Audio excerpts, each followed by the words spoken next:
সজনে পাতা অনেক পুষ্টিকর একটি খাবার। আজকে আমি আপনাদের সজনে পাতা দিয়ে একটি পাকোড়া তৈরি করে দেখাবো। তার জন্য প্রথমেই এখানে নিয়েছি কতগুলি সজনে পাতা। পাতাগুলোকে প্রথমে আমি এখানে ডাল থেকে ছাড়িয়ে নিব। সবগুলো পাতা ছাড়িয়ে নেওয়া হয়ে গেলে জল দিয়ে আমি পাতাগুলোকে ভালোভাবে ধুয়ে নেব।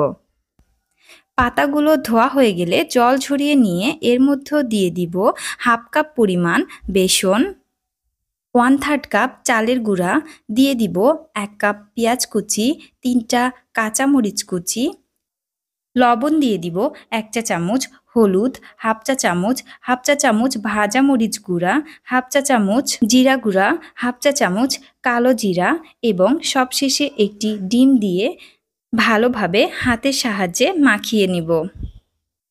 বেশ কিছুক্ষণ ভালোভাবে হাত দিয়ে মাখিয়ে নেওয়ার পরে এর মধ্যে আমি সামান্য একটু জল দিয়ে দিব। জল দিয়ে আবারও ভালোভাবে মাখিয়ে নেব।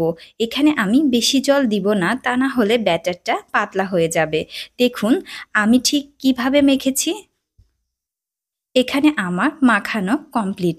এবারে চুলায় একটি প্যানে তেল গরম হয়ে আসলে এর মধ্যে ব্যাটারগুলো একটু একটু করে নিয়ে পাকোড়ার শেপে দিয়ে দিব। পাকোড়াগুলো আমি একে একে দিয়ে দিচ্ছি। এক পাশে পাকোড়াগুলো হয়ে গেলে আমি খুন্তির সাহায্যে উল্টিয়ে পাল্টিয়ে দিব। পাকোড়াগুলো বাদামি রং হওয়া পর্যন্ত আমি এভাবেই ভাজতে থাকব। ভাজা হয়ে গেলে আমি একটি ছাঁকনির সাহায্যে পাকোড়াগুলো তুলে নিচ্ছি। বাকি তেলে সবগুলো পাকোড়া আমি এভাবেই ভেজে নিব।